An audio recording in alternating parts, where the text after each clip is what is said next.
बहन जी का विरोध करते। अरे अगर बहन जी हमारे समाज में पैदा हुई होती, काश हमारे समाज में साक्य सैनिक कुशवाहा मौर्य समाज में पैदा होती, मैं पूरे जीवन उनकी आरती उतारता, उनके पैर के चरणों की रख अपने घर में रखता।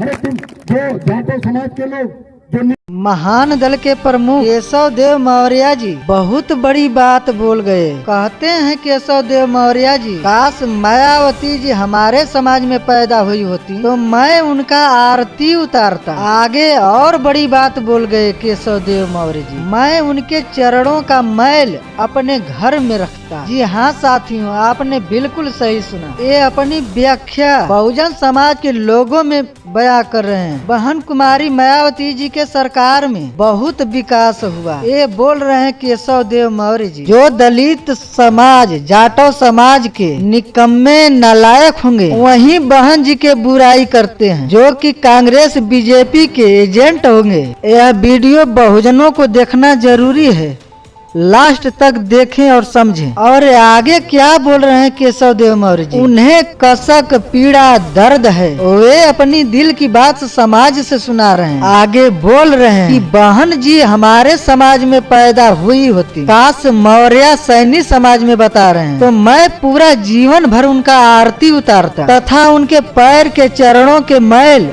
अपने घर में रखता। अरे तुम जाटो समाज के लोग जो खास कर जो कांग्रेस बीजेपी के एजेंट हैं वही बहन जी का विरोध करते हैं। यदि इस देश में सपा बसपा कमजोर पड़ जाएगी, क्या आरएसएस कांग्रेस बीजेपी दूसरी पार्टी पैदा करने देगी? गिद्ध की तरह कांग्रेस भाजपा के लोग मड़राए हुए। जब सपा बसपा खत्म हो जाएगी तो केशव देव मौर्य क्या करेंगे? वे अपने सम्मेलन में बहुजनों को समझा रहे हैं, ना तो इनके पास पैसा है, ना संसाधन है, ना की ताकत है, ना कि इतना समाज साथ देता है, तो कहां से पार्टी खड़ा करेंगे? जब कांग्रेस भाजपा के लोग यदि सपा बसपा को निपटा देते हैं तो हम क्या उखाड़ लेंगे, क्या कुछ कर लेंगे महान दल के लोग? देखिए इस वीडियो में क्या बोल रहे हैं केशव देव मौर्य जी। बहन जी ने बहुत विकास कराया, वो आज कुछ नालायक होंगे, जो दलित समाज के नालायक होंगे वही बहन जी बुराई करते होंगे, जो कांग्रेस बीजेपी के एजेंट है वही बहन जी बुराई।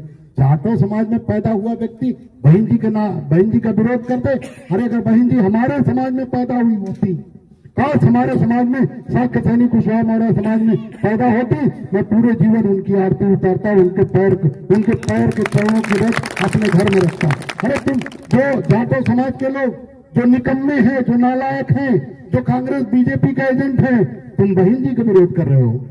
बहन जी का अगर विरोध करोगे, सपा और बसपा अगर कमजोर पड़ जाएगी, खत्म हो जाएगी, तो आरएसएस बीजेपी और कांग्रेस क्या दूसरी पार्टी पैदा करने देगी? क्या दूसरा पार्टी बनाने देगी? क्या वो तो इस फिराक में, वो तो गिद्ध की तरह भाजपा कांग्रेस गिद्ध नजर लगाए हुए हैं कि समाजवादी पार्टी और बसपा कमजोर हो तो केशव देव मौर्य कैबिनेट चलेंगे, एक ही झटके में निपटा देंगे।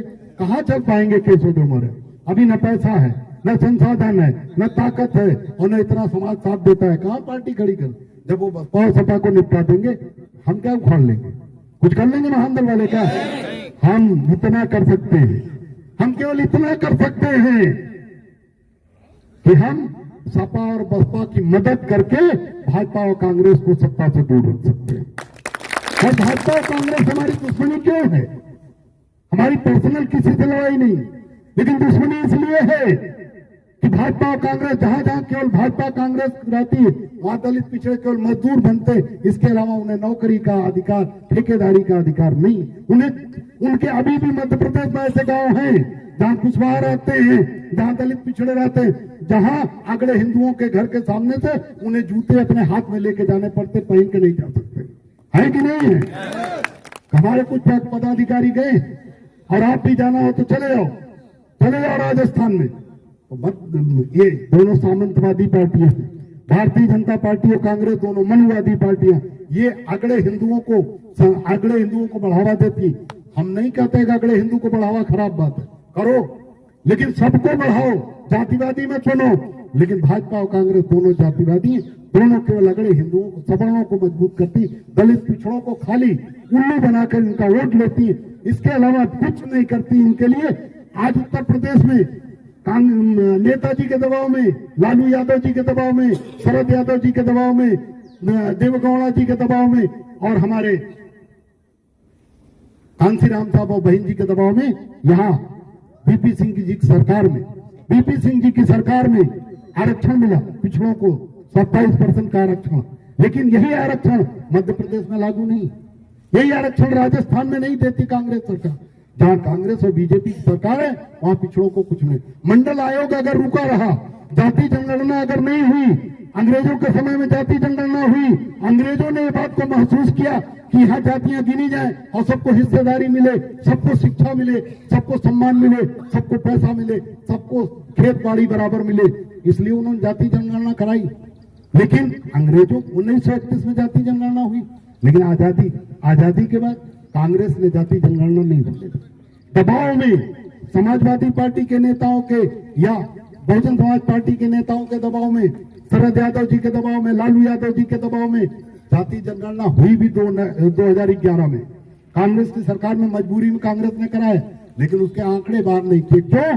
इसलिए नहीं आंकड़े बाहर किए क्योंकि दलित और पिछड़े और अल्पसंख्यकों की देश में आबादी 85% से ज्यादा, 100 में 85 दलित, पिछड़े और आदिवासी है।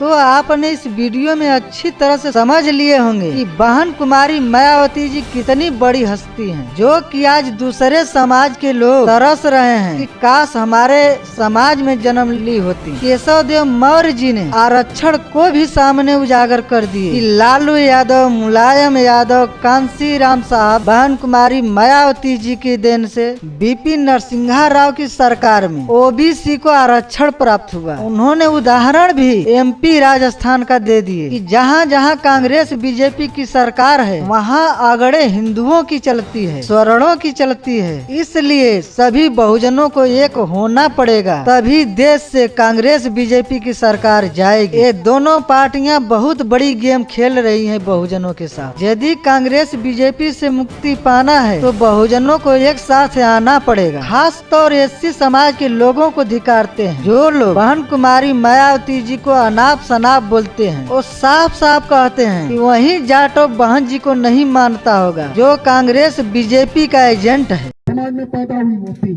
काश हमारे समाज में साक्य सैनी कुशवाहा हमारे समाज में पैदा होती, मैं पूरे जीवन उनकी आरती उतारता, उनके पैर के चरणों की रख अपने घर में रखता। अरे तुम जो जाटो समाज के लोग जो निकम्मे हैं, जो नालायक हैं, जो कांग्रेस बीजेपी का एजेंट है, तुम बहन जी का विरोध कर रहे हो।